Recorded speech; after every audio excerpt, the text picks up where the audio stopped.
अस्सलाम वालेकुम व्यूअर्स, कैसे हैं आप? उम्मीद करती हूँ खैरियत से होंगे। स्टडी विद बीआरडी में आप सबको खुश आमदीद। ENG 201 की लेक्चर सीरीज़ का आज 8वां लेक्चर है, जिसमें हमारा टॉपिक जो है वो, क्योंकि पिछले लेक्चर से हमारा टॉपिक क्वालिटी पे शुरू हो गया था कि किस तरीके से हम अपने डॉक्यूमेंट की क्वालिटी को इम्प्रूव कर सकते हैं, इफेक्टिव बना सकते हैं उसे। तो यहाँ पे आज हमारे उस टॉपिक से रिलेटेड ही लेकिन एक नया टॉपिक शुरू हुआ है कि आपके डॉक्यूमेंट को इफेक्टिव बनाने के लिए 7 C's का होना उसमें बहुत ज़्यादा ज़रूरी है। और वो 7 C's कौन से हैं, यही डिवाइडरली 3-4 लेक्चर्स में हमारे चलेंगे। 7 C's पे बात होगी हमारी, ठीक है।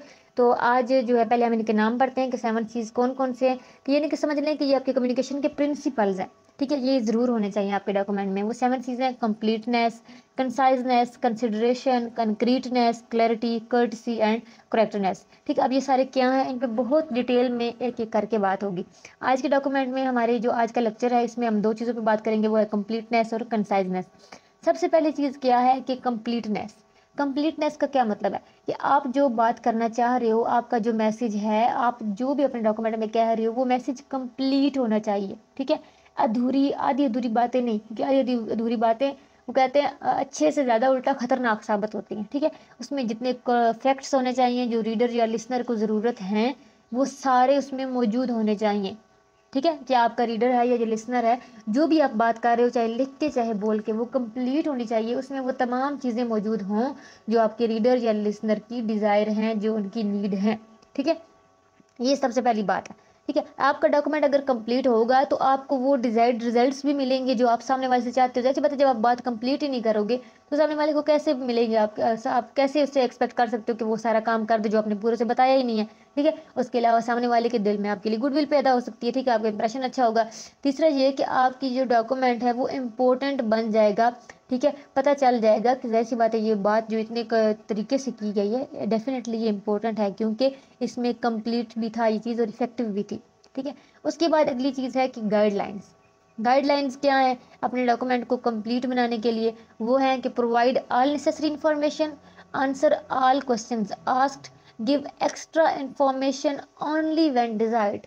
ये 3 गाइडलाइंस हैं और ये बहुत इंपॉर्टेंट गाइडलाइंस हैं, यानी कि आपको इसकी डेफिनेशन के बाद ये चीज़ याद करने वाली है, ठीक है। गाइडलाइंस क्या है कि ऑल नेसेसरी इन्फॉर्मेशन ज़रूर दो, जो टॉपिक है उसकी जितनी नेसेसरी इन्फॉर्मेशन देती है वो मस्ट दो।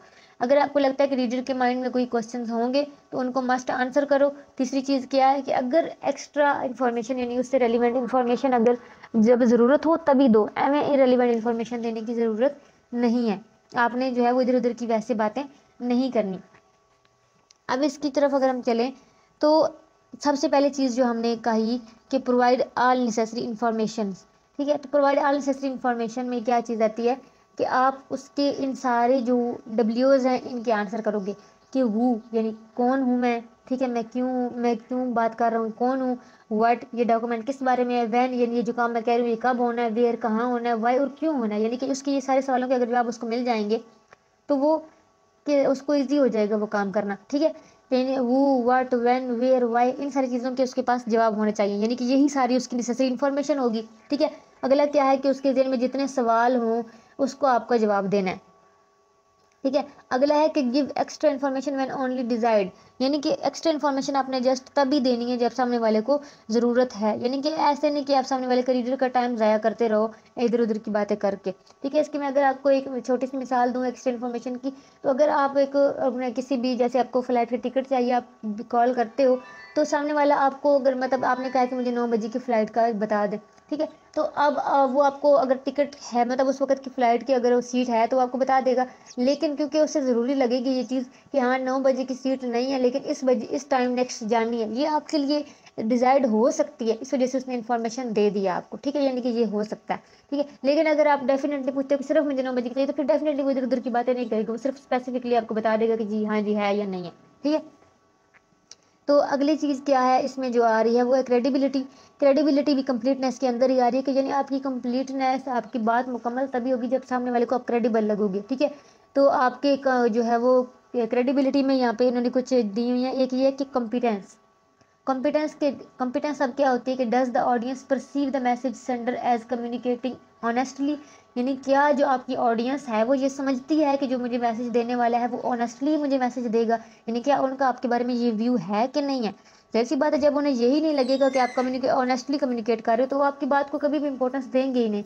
दूसरी चीज़ है करेक्टर, कि जो सेंडर का करेक्टर है, कि जो सेंडर है वो उसके बारे में या उसके मैसेज के बारे में कितना जानते हैं, ठीक है, यानी कि वो उसको कितना पता है इसके बारे में। उसके बाद अगली चीज़ है कंपोजर, कि क्या जो आपका जो सेंडर है उसका कैसा इंप्रेशन है लोगों पे, क्या वो मतलब काम इंसान है, कलेक्टेड की सारी इन्फॉर्मेशन देगा, काम इंसान है, या हाइपर होके कोई भी फैसला ले लेता है, ठीक है। उसके बाद सोशियबिलिटी, कि आपके सेंडर की जो है वो सोशियबिलिटी कैसी, यानी कि माशरे में उसका लेवल क्या है, क्या वो लोग उस पसंद करते हैं इंफरादी तौर पर या नहीं पसंद करते। उसके बाद एक्सट्रोवर्जन के मतलब वो सारी चीज़ें जो आपकी जो है मतलब जैसे आपने इंफॉर्मेशन वो देनी है, खुल के बात करना। एक्सट्रोवर्जन का मतलब क्या है कि खुल के बात करना, इस तरीके से बात करो कि सामने वाले को समझ में आ जाए बात सारी। क्या वो आप इस तरीके से बात करते हो कि सामने वाले को बात समझ में आ रही है। अब ये सारी चीज़ें भी जो है आपकी क्रेडिबिलिटी को शो करेंगी, यानी कि ये सारी 5 चीज़ें आपकी क्रेडिबिलिटी को शो करेंगी, और क्रेडिबिलिटी अच्छी होगी तो आपके डॉक्यूमेंट की कंप्लीटनेस पूरी हो जाएगी, ठीक है। तो ये था हमारा कंप्लीटनेस। आगे चलते हैं, अगली चीज़ है कंसाइजनेस। कंसाइजनेस को हमने पिछले भी जो है वो लेक्चर में पढ़ा था। कंसाइजनेस का मतलब होता है कि चीज़ों को मुख्तसर करना, यानी कि प्रॉब्लम पे फोकस करना, वही बात करना जो आप कहना चाह रहे हो। तो इसकी अगर मैं कहूँ कि जो है वो डेफिनेशन वो ये होगी कि conciseness is saying that what you want to say in the fewest as possible words without sacrificing the other C qualities. यानी ये नहीं कि कंसाइज करते करते आप बाकी सारी सी क्वालिटीज़ को पसे पुश डाल दो, नहीं, यानी कि आपने बात को उसके बाकी सारी क्वालिटीज़ के साथ, लेकिन कोशिश करना है कि कम से कम वर्ड्स में, कम से कम टाइम में वो बात पहुंच सके। यानी कि एक कंसाइज मैसेज वो होता है कि वो जो टाइम भी सेव करता है, सेंडर का भी और रिसीवर का भी, लेकिन दोनों के लिए कीमती भी होता है। यानी ऐसा नहीं कि कम करने के चक्कर में आप काम की क्वालिटी लो कर दो, यानी कि जो टाइम सेविंग भी हो और एक्सपेंसिव भी हो, सेंडर के लिए भी और रिसीवर के लिए भी, ठीक है। उसके बाद अगली चीज़ जो है वो सजेशंस हैं। सजेशंस क्या हैं कि किस तरीके से हम जो है वो अपने डॉक्यूमेंट को कंसाइज बना सकते हैं। पहला क्या है कि एलिमिनेट वर्डी एक्सप्रेशंस, ठीक है, कि वो जो वर्डी एक्सप्रेशंस हैं बहुत ज़्यादा, उनको अवॉइड किया जाए। अगली चीज़ है कि इंक्लूड ओनली रेलिवेंट मटेरियल, सिर्फ रेलिवेंट मटेरियल को इंक्लूड किया जाए। और अगली चीज़ है कि अवॉइड अननेसेसरी रिपीटिशन, जो अननेसेसरी रिपीटिशन हो रही है बार बार, उसको जो है वो आपने जो है वो यूज़ नहीं कर रहा। अब वर्ड एक्सप्रेशन का मतलब ये है कि इसको अगर मैं आसान लफ्ज़ में कहूँ कि तो मतलब अगर ये ना हो कि किसी को इम्प्रेस करने के चक्कर में ना रहें, कि इम्प्रेस करने के लिए आप जी मैं ये चाहता हूँ और मैं फलां ये, कि इस तरह की चीज़ खुशामदी बातें आप ना करें। वर्डी एक्सप्रेशन अपने जज्बात को, क्योंकि बिजनेस डॉक्यूमेंट में ये बहुत चीज़ें ऑकवर्ड लगती हैं, आपको फॉर्मली चीज़ें लिखनी चाहिए। आप कंसाइज रखो चीज़ों को, रेलिवेंट मटेरियल दो, ऑथेंटिक दोगे तो सामने वाला आपके लिए खुद ही जो है वो फेवरेबल हो जाएगा। आपको उसको इंप्रेस करने की ज़रूरत नहीं पड़ेगी, अपने काम से इंप्रेस करो, बातों से नहीं, यानी कि ये है। बाकी है कि रेलिवेंट मटेरियल आपने देना है और जो है अननेसेसरी रिपीटिशन नहीं करनी, आपका डॉक्यूमेंट खुद ही जो है वो हो जाएगा। यहाँ पे इन्होंने कुछ मिसालें दी हुई हैं, जैसे कि आप मतलब एट दिस टाइम अगर वर्ड है तो ये बहुत लंबा है, इसको अगर कंसाइजली कहें तो आप नाउ कह सकते हो। इस तरह यहाँ पे इन्होंने कुछ वर्ड दिए, due to the fact that, इस वजह से कि ये, तो इसकी जगह आप बी का जस्ट यूज़ करो। हैव नीड फॉर की जगह जस्ट नीड यू करो। इन ड्यू कोर्स की जगह सून कर लो। तो ये सारे वर्ड्स क्या हैं कि इस तरीके से वर्ड्स यूज़ करने चाहिए, ऐसे वर्ड्स यूज़ करो जो कम से कम वर्ड्स में आप ज़्यादा से ज़्यादा बात आप कह सको, ठीक है।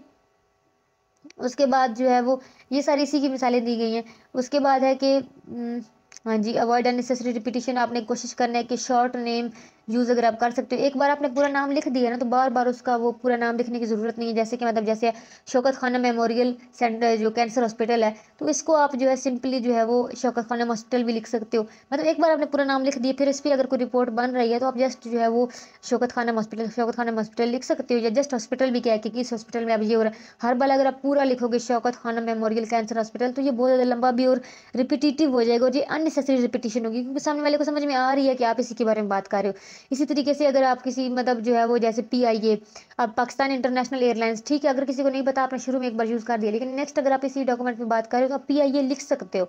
बार बार एक ही लफ्ज़ को पूरा पूरा लिखना, यानी कि अननेसेसरी जितनी रिपीटिशन है कोशिश करो कि उसे कम से कम किया जाए। तो इस तरीके से आप क्या कर सकते हो, अपने डॉक्यूमेंट को कंसाइज बना सकते हो। तो ये थे आज के हमारे 2 सीज। बाकी जो सीज हैं वो हमारे नेक्स्ट आने वाले लेक्चर्स में 2-2 करके होते जाएंगे। आई होप आपको समझ में आ गई होगी। कोई भी कंफ्यूजन हो आप कमेंट बॉक्स में पूछ सकते हैं। वीडियो अच्छी लगी है तो लाइक करें, दोस्तों के साथ शेयर करें और चैनल को मस्त सब्सक्राइब करें। दुआ में याद रखिएगा। अगली वीडियो तक के लिए अल्लाह हाफ़िज़।